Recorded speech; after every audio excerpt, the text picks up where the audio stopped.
CNG വണ്ടി നിലവിൽ ഉപയോഗിക്കുന്നവരോ CNG വണ്ടി ഭാവിയിൽ മേടിക്കാൻ ഉദ്ദേശമുള്ളവരോ കണ്ടിരിക്കേണ്ട ഒരു വീഡിയോ ആണത്. കുറച്ച് ടിപ്സുകളും ശ്രദ്ധിക്കേണ്ട കുറച്ച് കാര്യങ്ങളൊക്കെയാണ് ഇന്നിപ്പോൾ ഞാൻ ഈ ഒരു വീഡിയോ ഡിസ്കസ് ചെയ്യാൻ ഉദ്ദേശിക്കുന്നത്. അതുപോലെ തന്നെ യൂബർ ഓടാൻ നേരത്ത് അഡീഷണൽ ഇൻകം നമുക്ക് എങ്ങനെ ജനറേറ്റ് ചെയ്യാമെന്ന് കഴിഞ്ഞ വീഡിയോ ഞാനൊരു ടിപ്പ് പറഞ്ഞു തന്നായിരുന്നു. അപ്പോൾ ഈ വീഡിയോയിലും വേറൊരു ടിപ്പ് ഞാൻ ഉൾപ്പെടുത്താൻ ഉദ്ദേശിക്കുന്നുണ്ട്. അപ്പോൾ തീർച്ചയായിട്ടും വീഡിയോ കാണാം. ഓക്കെ, അപ്പോൾ പറഞ്ഞു വരുവാണെങ്കിൽ ഇത് 2019 മോഡൽ ഓൾട്ടോയാണ്, സെക്കൻഡ് ഓണർ. ഇതിൻ്റെ കിലോമീറ്റർ ഓൾമോസ്റ്റ് 2,80,000 കിലോമീറ്ററായി. ഓൾമോസ്റ്റ് ഒരു ആവറേജ് ഏകദേശം ഒരു ദിവസം ഒരു 200 കിലോമീറ്റർ ഓടാറുണ്ട്. അപ്പോൾ നമുക്കിടയിൽ മിക്കവാറും എല്ലാവർക്കും ഒരു കൺഫ്യൂഷനുള്ളൊരു കാര്യമാണ്, CNG വണ്ടി എടുത്തു കഴിഞ്ഞാൽ പണി കിട്ടുമോ, CNG വണ്ടി എടുത്തു കഴിഞ്ഞാൽ പ്രശ്നമാകുമോ എന്നൊക്കെ എല്ലാവർക്കും ഡൗട്ട്. എപ്പോഴും CNG ആർക്കും വലിയ പൂർണ്ണമായിട്ട് വിശ്വാസമില്ല. അപ്പം അതിനെപ്പറ്റിയുള്ള കുറച്ച് ഒരു ക്ലാരിറ്റി വരാൻ വേണ്ടിയാണ് ഞാൻ ഉദ്ദേശിക്കുന്നത്. കാരണം ഇപ്പോൾ ഇത്രയും നാളും ഞാൻ ഉപയോഗിച്ചത് വെച്ചുള്ള എൻ്റെ ഒരു യൂസർ എക്സ്പീരിയൻസ്, വണ്ടിക്കുള്ള മെയിൻ്റനൻസ് കോസ്റ്റ്, മിക്ക ആൾക്കാർ ഇതിന് നെഗറ്റീവായിട്ട് പറയുന്നതിൻ്റെ മെയിൻ്റനൻസ് കോസ്റ്റ് കൂടും, പ്ലഗ് മാറേണ്ടി വരും, അങ്ങനത്തെ കുറേ കാര്യങ്ങൾ ഇതിനെപ്പറ്റി പറയുന്നുണ്ട്. അപ്പോൾ അതിൻ്റെ അകത്തൊക്കെ എന്തൊക്കെ വാസ്തവമുണ്ട് എന്നൊക്കെ ഉള്ളതാണ് ഞാനിപ്പോൾ ഉദ്ദേശിക്കുന്നത് എൻ്റെ അത് പറയാൻ. അപ്പോൾ ഇത്രയും നാൾ എൻ്റെ അനുഭവത്തിൽ മിക്കവരും പറയാറുണ്ട് ഈ മെയിനായിട്ട് ഇപ്പോൾ യൂബർ, ഇപ്പം നമ്മൾ അടുത്ത ഫ്യൂച്ചർ ഇന്ധനം ഏതാണെന്ന് ചോദിച്ചു കഴിഞ്ഞാൽ എല്ലാവരും പറയുന്നത്, ഫ്യൂച്ചർ ഇന്ധനമായിട്ട് എല്ലാവരും പറയുന്നത് മെയിനായിട്ട് ഇലക്ട്രിക് വാഹനങ്ങളാണ്. അപ്പോൾ അടുത്തതാണ് എൻ്റെ അഭിപ്രായത്തിൽ ഇലക്ട്രിക് വാഹനങ്ങൾ ഫ്യൂച്ചർ എന്ന് പറയാൻ പറ്റില്ല. കാരണം അതിനിപ്പോഴും കുറേ പരിമിതികളുണ്ട്. ഒന്നാമത്തെ കാര്യം ഇതിൻ്റെ കോസ്റ്റ്. ഇത്ര നിശ്ചിത കിലോമീറ്റർ 8 കൊല്ലം അല്ലെങ്കിൽ ഇത്ര കിലോമീറ്ററാണ് കമ്പനി വാറൻറ്റി കൊടുക്കുന്നത്. ആ വാറൻറ്റി ഒരിക്കലും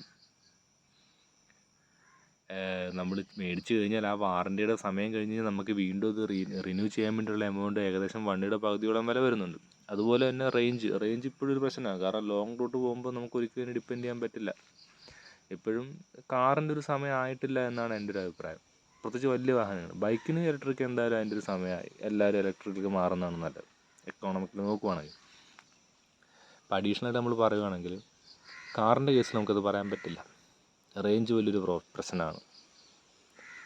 തൽക്കാലത്തേക്കുള്ളൊരു ലാഭമാണെങ്കിലും ലോങ് റണ്ണിൽ നമ്മൾ ആ വണ്ടി റീസെൽ വാല്യൂ കുറയും.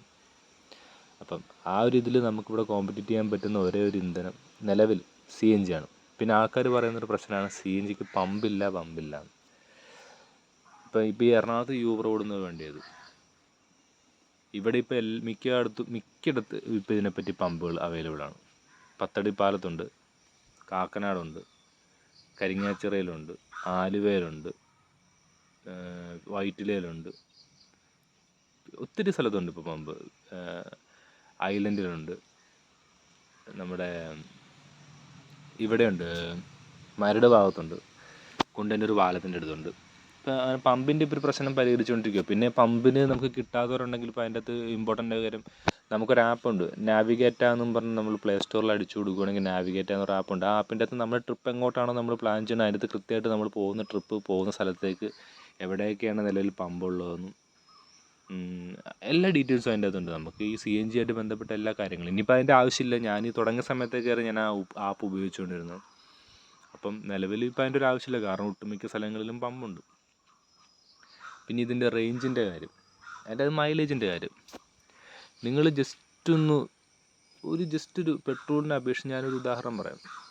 ഞാൻ കഴിഞ്ഞ ദിവസം കുമ്മളിക്ക് ഒരു ട്രിപ്പ് പോയി.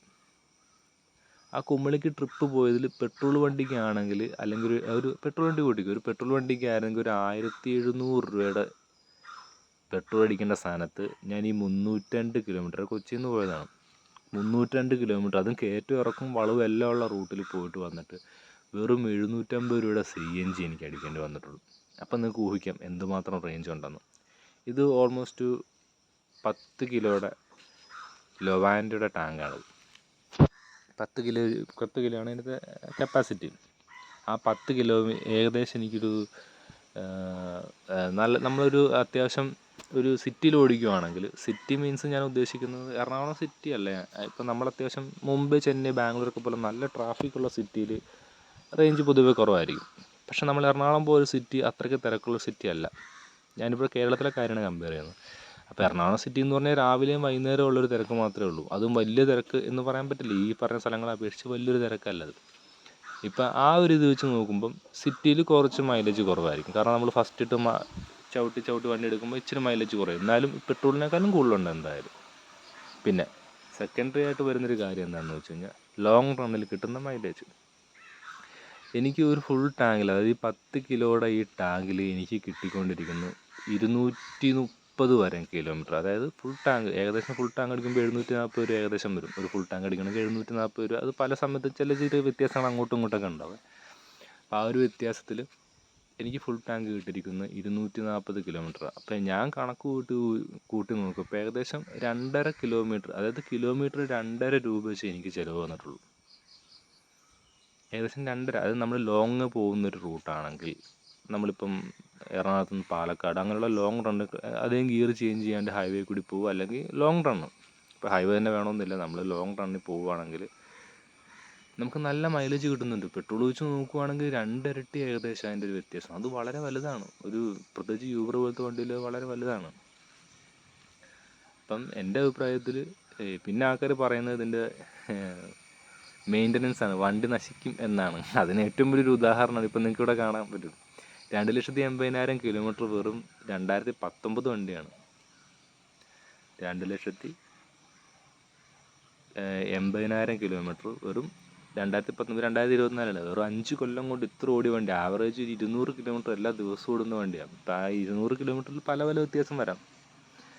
ഇപ്പം ചില ദിവസം നമ്മൾ ഓട്ടം കുറവുള്ള ദിവസം പൊതുവെ ഓട്ടം കുറവായിരിക്കും. എന്നാൽ ഓട്ടം ഉള്ള ദിവസം 240 കിലോമീറ്റർ 300 കിലോമീറ്റർ കൂടിയ ദിവസങ്ങളൊക്കെ ഉണ്ട്. അപ്പം അതൊക്കെ വെച്ച് നോക്കുമ്പോൾ എന്തായാലും എക്കോണമിക്കലി CNG ആണ് നല്ലത്. പിന്നെ പേഴ്സണലി ഏത് CNG ആണ് നല്ലതെന്ന് ചോദിക്കും. ഇപ്പോൾ നമുക്ക് BRC ഉണ്ട്, ലൊവാൻഡോ ഉണ്ട്. ഇപ്പോൾ എൻ്റെ വണ്ടിയിൽ ഞാനിപ്പോൾ ഇത് സെറ്റ് ചെയ്തിരിക്കുന്ന ലൊവാൻഡോയുടെ ആണ്. അപ്പോൾ ഇത് ഓടിച്ചപ്പോൾ എനിക്ക് ഭയങ്കര കൺവീനിയൻസ് ആയിട്ട് തോന്നി. പക്ഷേ ഒരിക്കലും ഞാൻ ഈ BRC ഉള്ളൊരു വണ്ടിയുടെ വേറൊരു വണ്ടി ഓടിക്കാം. അപ്പോൾ ഓൾട്ടോ ആണ്. അപ്പോൾ ഈ വണ്ടിയുടെ ഇത് വെച്ച് ചിലപ്പോൾ എന്തെങ്കിലും വ്യത്യാസം വരായിരിക്കും. ഞാനിപ്പോൾ ഈ ഓൾട്ടോയുടെ കേസിലാണ് പറയുന്നത്. അപ്പോൾ ഈ BRC വണ്ടി ഞാൻ ഓടിച്ചപ്പോൾ എനിക്ക് തോന്നിയൊരു ഫീലും ലൊവാൻഡോനേക്കാളും കൂടുതൽ മൈലേജ് കിട്ടുന്നത് BRCക്കാണെന്ന് എനിക്ക് തോന്നി. പേഴ്സണലി എനിക്ക് ഫീൽ ചെയ്തൊരു കാര്യമാണ്. ഇതിനേക്കാളും മൈലേജ് കൂടുതലായിട്ട് എനിക്ക് തോന്നി താരതമ്യേന. ലൊവാൻഡോ മോശമൊന്നും അല്ല. ലൊവാൻഡോയിൽ ഇപ്പോൾ എനിക്ക് ഈ പറഞ്ഞ 240 ഫുൾ ടാങ്കിൽ കിട്ടിയത് ഈ ലൊവാൻഡോയിലാണ്. ഫുൾ ടാങ്കിൽ അത് 740 രൂപയ്ക്ക് 240 കിലോമീറ്ററോളം. അത് കിലോമീറ്ററിന് 2 രൂപ വെച്ച് ഏകദേശം. കണക്ക് ചെറിയ എന്തെങ്കിലും അങ്ങോട്ടും ഇങ്ങോട്ടും ഒരു ചെറിയൊരു ഇത് വരാം. എന്നാലും ഏകദേശം ഞാൻ കണക്ക് കൂട്ടി നോക്കിയപ്പോൾ 2.5 രൂപ തൊട്ട് 3 രൂപ വരെ എനിക്ക് ചിലവ് വന്നുള്ളൂ. അധികം കുറച്ച് നാൾ മുന്നേ പോയൊരു കണക്കാണ്. അപ്പം എന്തുകൊണ്ടും എൻ്റെ അഭിപ്രായത്തിൽ ഫ്യൂച്ചർ വണ്ടി എന്ന് പറയുന്നത്, ഇപ്പം നിങ്ങൾ മിക്കവാറും ശ്രദ്ധിച്ചാൽ അറിയാം, മിക്കവാറും വണ്ടികളിൽ ഹെവി വണ്ടികളിലൊക്കെ ഇപ്പോൾ CNG ആണ്. മിക്കവാറും ഹെവി വണ്ടികളിലൊക്കെ ഇപ്പോൾ ഇറങ്ങുന്ന ഹെവി വണ്ടികളിലൊക്കെ CNG. കാരണം അത് എക്കോണമിക്കലി ഡീസലിനേക്കാളും ഒരുപാട് ഇപ്പോൾ എന്നോട് മിക്കവാറും ചോദിക്കാറുണ്ട് യൂബർ വണ്ടി ടാക്സി ആയിട്ട് ഡീസൽ ഓടിച്ചിട്ടുണ്ട്. പക്ഷേ ഇപ്പോഴത്തെ കണ്ടീഷൻ ഡീസൽ വണ്ടി ടാക്സി ആയിട്ട് ഓടിച്ചാൽ മുതലാകില്ല. അപ്പോൾ എന്തുകൊണ്ടും CNG ആണിപ്പം ഏറ്റവും നല്ലത്. പിന്നെ ഈ CNGയുടെ മെയിൻ്റനൻസ് കോസ്റ്റിനെ പറ്റിയാണ് ചില ആൾക്കാരുടെ ഡൗട്ട്. ഈ വണ്ടി ഞാൻ പറഞ്ഞല്ലോ ഡെയിലി ഏകദേശം 200 കിലോമീറ്റർ വെച്ച് ഓടുന്നൊരു വണ്ടിയാണ്. ഇപ്പോൾ ഈ 200 കിലോമീറ്റർ വെച്ച് ഓടുക എന്ന് വെച്ചാൽ നിസ്സാര മെയിൻ്റനൻസ് അല്ല. പക്ഷേ നമുക്കൊന്ന് ഏകദേശം ഒരു കണക്ക് നോക്കാം. ഇപ്പോൾ ഈ വണ്ടി ഒരു 200 കിലോമീറ്റർ വെച്ച് ഓടുവാണെങ്കിൽ 10,000 കിലോമീറ്റർ വെച്ചാണ് ഞാൻ എൻ്റെ വണ്ടി സർവീസ് ചെയ്യുന്നത്. നമ്മൾ പക്കയായിട്ട് എല്ലാ വർഷവും എല്ലാ പ്രാവശ്യം 10,000 കിലോമീറ്റർ ആകുമ്പോൾ പക്കയായിട്ട് അതിലൊരു പിശുക്കത്തരം കാണിക്കാതെ, ഇപ്പം എൻ്റെ ഈ വണ്ടി നല്ല സ്മൂത്ത് വണ്ടിയോ. ഇപ്പം ഞാൻ ഈ വണ്ടി ഓടുന്ന വണ്ടി ഫ്ലീറ്റിലെ വണ്ടിയാണെന്ന് പറഞ്ഞല്ലോ. ഇപ്പോൾ ഈ ഫ്ലീറ്റിലെ വണ്ടിയിൽ വേറെയും വണ്ടികൾ കിടക്കുന്നുണ്ട്. അതിൽ 6 ലക്ഷം കിലോമീറ്റർ ഓടി ഇയോണുണ്ട്. നിങ്ങൾ ഓർക്കണം, 6 ലക്ഷം കിലോമീറ്റർ ഓടിയ വണ്ടി. ശരിക്കും പറഞ്ഞാൽ ഞാൻ ഞെട്ടിപ്പോയൊരു വണ്ടിയാണ്. അതുപോലെ ഇഷ്ടംപോലെ വണ്ടിയുണ്ട് ഈ ഫ്ലീറ്റിൽ കിടക്കുന്ന വണ്ടിയൊക്കെ. അപ്പോൾ അതിൻ്റെ ഒന്നും കണ്ടീഷൻ നല്ലതെന്ന് ഞാൻ പറയുന്നില്ല. കണ്ടീഷൻ എൻജിൻ അത് പ്രോപ്പറായിട്ട് മെയിൻ്റനൻസ് ചെയ്യാത്തതുകൊണ്ടും ഫ്ലീറ്റിലെ വണ്ടി ആയതുകൊണ്ടും ഒരു വ്യക്തി സ്ഥിരമായിട്ട് ഓടിക്കുന്ന വണ്ടിയല്ല. പല ആൾക്കാർ കൈമാറി ഓടിക്കുന്ന വണ്ടിയാണ്. ആ വണ്ടി 3 ലക്ഷം കിലോമീറ്റർ ഓടിയിട്ട് റീസെറ്റ് ചെയ്തിട്ട് ഇപ്പോൾ വീണ്ടും തിരിച്ച് റീസെറ്റിന് ശേഷം 2 കിലോമീറ്റർ ഓടിയ വണ്ടി അതിനകത്തുണ്ട്. അപ്പോൾ നമ്മൾ ശ്രദ്ധിക്കേണ്ട കാര്യം പ്രോപ്പറായിട്ട് മെയിൻ്റനൻസ് ചെയ്യുക. മെയിൻ്റനൻസിൻ്റെ കാര്യത്തിൽ ഒരു വിട്ടുവീഴ്ചയും ചെയ്യില്ല. അപ്പം നമ്മളവർക്ക് മെയിൻ്റനൻസ് കോസ്റ്റ് വളരെ വലുതായിരിക്കും. ഒരിക്കലുമില്ല. ഇപ്പോൾ ഞാനൊരു ഉദാഹരണം പറഞ്ഞുതരാം. ഇപ്പം ഈ വണ്ടി ഒരു 200 കിലോമീറ്റർ വെച്ച് നമ്മൾ ഓടുന്നുണ്ട് എങ്കിൽ ഏകദേശം ഒരു 200 കിലോമീറ്റർ കൂട്ടിക്കുക. അപ്പം ഒരു 10,000 കിലോമീറ്റർ ആണെങ്കിൽ ഏകദേശം 1.5 മാസം വേണം. എനിക്ക് ആകെ ചിലവാകുന്ന തുകയെന്ന് പറഞ്ഞു കഴിഞ്ഞാൽ ഒരു 4000 രൂപ. ഒരു മാക്സിമം ഒരു 3000-ന് ഒരു 4000, ഒരു 3-നും 5-നും ഇടയ്ക്കാണ് എനിക്ക് മാക്സിമം ചിലവ് വരുന്നത്. അപ്പോൾ ഞാൻ ചെയ്യുന്ന കാര്യങ്ങളെന്ന് വെച്ചാൽ മാക്സിമം ഒരു പിശുക്കുത്തരം കാണിക്കത്തില്ല. ഇപ്പം മിക്കവരും പറയുന്നതാണ് സ്പാർക്ക് പ്ലഗ് ഇടയ്ക്കിടയ്ക്ക് മാറണം. സത്യം പറയല്ലോ, സ്പാർക്ക് പ്ലഗ് ഒന്നും അങ്ങനെ മാറേണ്ട ആവശ്യം വരുന്നില്ല. ഞാൻ ഈ മെയിനായിട്ട് സർവീസ് ചെയ്യുമ്പോൾ പിശുക്കുത്തരമൊന്നും കാണിക്കാറില്ല. നമ്മൾ ചെയ്യേണ്ട കാര്യങ്ങൾ ഓയിൽ ചേഞ്ച് ചെയ്യും, ഓയിൽ ഫിൽറ്റർ മാറും, എയർ ഫിൽറ്റർ മാറും. അപ്പം അതിൻ്റെ അകത്ത് ചെയ്യേണ്ട ബേസിക് ജനറൽ ആയിട്ടുള്ള എല്ലാ കാര്യങ്ങളും. അപ്പം ഷോറൂമിലല്ല ഞാൻ ഈ ചെയ്യുന്നത്, ഞാൻ പുറത്തും കൂടി ചെയ്യുന്നത്. ഞാൻ തമ്മനത്തൊരു വർക്ക്ഷോപ്പിലാണ് ഇത് ചെയ്യുന്നത്. എല്ലാ 16 കിലോമീറ്റർ കൃത്യമായിട്ട് ഞാൻ മെയിൻ്റനൻസ് ചെയ്യാറുണ്ട്, ജനറൽ സർവീസ് കൃത്യമായിട്ട് ചെയ്യാറുണ്ട്. അതിൽ നമ്മളൊരു പിശുക്കുത്തരമൊന്നും ഒരിക്കലും കാണിക്കാറില്ല. അപ്പോൾ അതിൽ പിശുക്കുത്തരം കാണിക്കാതെ വണ്ടി ഓടിക്കുമ്പോഴാണ് മെയിനായിട്ട് ഈ വണ്ടിക്ക് തകരാറുകൾ വരുന്നത്. അപ്പം എൻ്റെ ഒരു അഭിപ്രായത്തിൽ CNG വണ്ടിയാണ് എന്തുകൊണ്ട് ഫ്യൂവൽ എന്ന് പറയുന്നത് CNG തന്നെയാണ്. ഇപ്പോൾ ഒട്ടുമിക്ക വലിയ വലിയ ഹെവി വാഹനങ്ങൾ ഞാൻ കാണാറുണ്ട്. പിന്നെ നമ്മൾ വണ്ടി എടുക്കുമ്പോൾ 2 തരത്തിലുള്ള വണ്ടികൾ വരാറുണ്ട്. ഒന്ന് കമ്പനി ഫിറ്റഡ് CNG വരാറുണ്ട്, പിന്നെ പുറത്തുനിന്ന് സെറ്റ് ചെയ്യുന്ന ഇതുപോലത്തെ BRC. അപ്പോൾ ഇതിലേതെടുക്കണമെന്ന് വെച്ച് കഴിഞ്ഞാൽ കമ്പനി ഫിറ്റഡ് എടുക്കുമ്പോൾ അതിൻ്റേതായ കുറച്ച് ഗുണങ്ങളുണ്ട്. അത് ഗുണമെന്ന് വെച്ച് കഴിഞ്ഞാൽ അത് പേഴ്സണലി നമ്മൾ പുറത്തുനിന്ന് ഇലക്ട്രിക്കൽ വയറിങ് കട്ടിങ്ങൊക്കെ വരുമ്പോൾ നമ്മുടെ ഒരു സേഫ്റ്റി കൺസേൺ ആണ്. ഇപ്പം മെയിനായിട്ട് ആൾക്കാർ ഇത് പൊട്ടിത്തെറിക്കത്തില്ലേ എന്നുള്ളൊരു ഭീതിയാണ് മിക്ക ആൾക്കാർക്കും. അപ്പോൾ ഞാൻ പറയാമല്ലോ, ഇപ്പം ഗ്യാസ് കുറ്റി നമ്മൾ വീട്ടിൽ യൂസ് ചെയ്യുന്നില്ല, ഗ്യാസ് കുറ്റി പൊട്ടിത്തെറിക്കും എന്നും പറഞ്ഞ് നമ്മളത് ഉപയോഗിക്കാതെ ഒന്നും ഇരിക്കുന്നില്ലല്ലോ.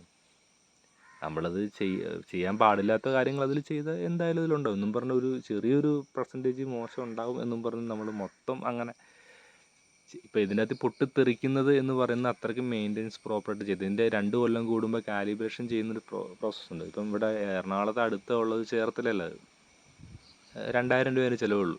എല്ലാ 2 കൊല്ലം കൂടുമ്പോഴും നമ്മൾ ചെയ്യണം, കാലിബ്രേഷൻ ചെയ്യണം. എന്നാലും നമുക്ക് പമ്പിൽ നിന്ന് അടിച്ച് കിട്ടത്തുള്ളൂ. കാലിബ്രേഷൻ ചെക്ക് ചെയ്യണം കൃത്യമായിട്ട്. ടെസ്റ്റിൻ്റെ സമയത്ത് അവർ നോക്കും അത്. അപ്പോൾ അതൊന്നും വലിയൊരു ടാസ്കോ ഒരു മെയിൻ്റനൻസോ ഒന്നുമല്ല. ഇപ്പോൾ എൻ്റെ അനുഭവത്തിൽ നമ്മളൊരു 60,000 രൂപ, ഇപ്പോൾ ഏകദേശം ഓൾമോസ്റ്റ് BRCയുടെ ലൊവാൻഡയുടെ കിറ്റിന് വരുന്ന 60,000 രൂപ റേഞ്ചാണ് ഏകദേശം ഓൾമോസ്റ്റ് വരുന്നത്. ഈ 60,000 രൂപ ടാക്സി ഓടിക്കുന്ന ഒരാളെ സംബന്ധിച്ച് ആ വണ്ടി പെട്രോളിലാണ് ഓടുന്നതെങ്കിൽ ഒന്ന് ചിന്തിച്ച് നോക്കിയാൽ ആ എമൗണ്ട് എത്ര വർഷത്തിനുള്ളിൽ നമുക്ക് തിരിച്ചു പിടിക്കാമെന്നൊന്ന് ആലോചിച്ച് നോക്കിയാൽ. ഇപ്പം ഞാൻ ഈ വണ്ടി 20 മൈലേജ് വെച്ച്, ഓൾട്ടോ 20 മൈലേജ് വെച്ച് 200 കിലോമീറ്റർ അവിടെ ഒരു മാസം എത്ര രൂപ, ഇന്നത്തെ ഒരു 100 വെച്ച് കണക്ക് കൂട്ടിക്കും. ഇപ്പം 100 വെച്ച് കണക്ക് കൂട്ടുവാണെങ്കിൽ തന്നെ ഒരു ആവറേജ് എത്ര രൂപ ജസ്റ്റ് ഒന്ന് നോക്കിയാൽ മതി. ജസ്റ്റ് ഒന്ന് കാൽക്കുലേറ്റ് ചെയ്ത് നമുക്കത് മനസ്സിലാവും അതിൻ്റെ ഒരു വ്യത്യാസം എന്തുമാത്രം ഉണ്ടെന്നുള്ള കാര്യം നമുക്ക് മനസ്സിലാവും. പ്രത്യേകിച്ച് നമ്മൾ ലോങ് ഓട്ടം കൂടിയാണ് പോകുന്നതെങ്കിൽ നല്ല വ്യത്യാസമുണ്ട്. ഫ്യൂവലിന് എഫിഷ്യൻസി ഭയങ്കരമായിട്ട്. CNG നല്ല മൈലേജാണ്. ഇപ്പം ഞാൻ പറഞ്ഞില്ലേ, എനിക്ക് ഫുൾ ടാങ്ക് അടിച്ചിട്ട് 240 കിലോമീറ്റർ വരെ കിട്ടിയതുണ്ടെന്ന് ഞാൻ പറഞ്ഞില്ലേ. അതും കുമിളിയിൽ എന്ന് പറഞ്ഞൊരു ഹൈ റേഞ്ച് സ്ഥലത്തേക്ക് പോയിട്ടാണ് കൊണ്ട് വരും. വളവും തിരിവും കയറ്റവും ഇറക്കവും ഒക്കെ സ്ഥലത്തേക്കാണ് പോയത്. ഇപ്പം ഞാൻ ആദ്യമേ കിടന്ന് ഹൈക്കോർട്ടിൻ്റെ അവിടെയാണ്. അപ്പം നമുക്ക് അവിടെ നിന്നൊരു ഓട്ടോ അടിച്ച് ജസ്റ്റ് ഇങ്ങോട്ട് മാറിയപ്പോൾ തന്നെ അത് ക്യാൻസലായി. ഇപ്പം നമ്മൾ മറ്റേ ഇവിടെ അടക്കണം, ക്യൂൻസ് ബാക്ക് വേ എന്ന് പറഞ്ഞ സംഭവമില്ലേ, അവിടെ അടക്കണം. ഇവിടെ നല്ല ഭംഗിയുള്ളൊരു ഏരിയയാണ്. ഇങ്ങനെയൊക്കെ ആയിട്ട് കുറേ വർഷമായി. ഇപ്പം ഞാൻ പറഞ്ഞു വരുന്നത്, എക്കോണമിക്കലി നോക്കുവാണെങ്കിൽ എന്തുകൊണ്ടും CNG ആണ് നല്ലത്. പിന്നെ നമ്മൾ അടുത്തൊരു പ്രശ്നം പറഞ്ഞാൽ ഇതിൻ്റെ മെയിൻ്റനൻസ് കോസ്റ്റാണ്. മെയിൻ്റനൻസ് കോസ്റ്റ് ഞാൻ പറഞ്ഞില്ലേ, ഞാൻ ഒന്നര മാസം കൂടുമ്പോൾ ഏകദേശം ജനറൽ സർവീസ് നടത്തുന്ന ഒരാളാണ്. എനിക്ക് ഏകദേശം ഒരു 4000 രൂപ റേഞ്ച് വരുന്നുള്ളൂ. ഒരു ആവറേജ് ഒരു 4000 രൂപ എനിക്ക് ചിലവ് വരുന്നുള്ളൂ ഈ ജനറൽ സർവീസ് ചെയ്യാൻ വേണ്ടി. ഇപ്പോൾ സർവീസിൻ്റെ കേസ് നോക്കുവാണെങ്കിൽ ഇപ്പോൾ ഈ വണ്ടി ഇപ്പം ഓടത്തില്ല, പിന്നെ വണ്ടിക്ക് എൻജിൻ കംപ്ലയിൻറ്റ് വരും എന്നുള്ള രീതി. ഈ വണ്ടി കണ്ടില്ലേ, 2,80,000 കിലോമീറ്റർ ഓടിയ വണ്ടിയാണ്. എന്തെങ്കിലും എൻജിൻ കംപ്ലയിൻറ്റോ പ്രശ്നങ്ങളോ എന്തെങ്കിലും ഉണ്ട്, വണ്ടി ഇപ്പോഴും ഓടിക്കാൻ സ്മൂത്താണ്. പിന്നെ വണ്ടി ഓടിക്കുന്നവർക്കൊരു പ്രത്യേകത എന്താണെന്ന് വെച്ച് കഴിഞ്ഞാൽ, നമ്മൾ പെട്രോൾ വണ്ടി ഓടിക്കുന്നതിനൊക്കെ അപേക്ഷിച്ച് ഒരു പവർ ലോസ് നമുക്ക് ഫീൽ ചെയ്യും. അതും പ്രകടമായിട്ടുള്ള പവർ ലോസ് എന്ന് വെച്ചാൽ ഭയങ്കര പവർ ലോസും എന്തൊന്നും നമുക്ക് പറയാൻ പറ്റില്ല. ചെറിയൊരു പെട്രോളിനെ അപേക്ഷിച്ച് കുറച്ച് അത് ഇനിഷ്യൽ തുടക്കുമ്പോൾ എടുക്കുമ്പോൾ മാത്രമേ ഉള്ളൂ. ഒരിക്കലും ഫസ്റ്റ് കയറിയിട്ട് കുറച്ചൊന്ന് എടുക്കുമ്പോൾ മാത്രമേ നമുക്കത് ഫീൽ ചെയ്യത്തുള്ളൂ. ഒരിക്കലും വണ്ടി എടുത്ത് മൂവ് ചെയ്ത് കഴിഞ്ഞാൽ ഒരിക്കലും അത് ഫീൽ ചെയ്യില്ല നമുക്കത്. ആ ഒരു പവർ ലോസോ പവറിൻ്റെ ഒരു കുറവോ നമുക്ക് ഒരിക്കലും അത് ഫീൽ ചെയ്യില്ല. ജസ്റ്റ് ഫസ്റ്റ് ഇട്ട് എടുക്കുമ്പം അത് പെട്രോൾ വണ്ടി ഓടിക്കുന്നവർക്ക് മാത്രമേ മനസ്സിലാകത്തുള്ളൂ. നമ്മൾ ഈ വണ്ടി ഓടിച്ചു തുടങ്ങാൻ നേരത്ത് നമുക്കത് ഒരിക്കലും അത് ഫീൽ ചെയ്യില്ല. അതാണ് അതിൻ്റെ വേറൊരു ഇത്.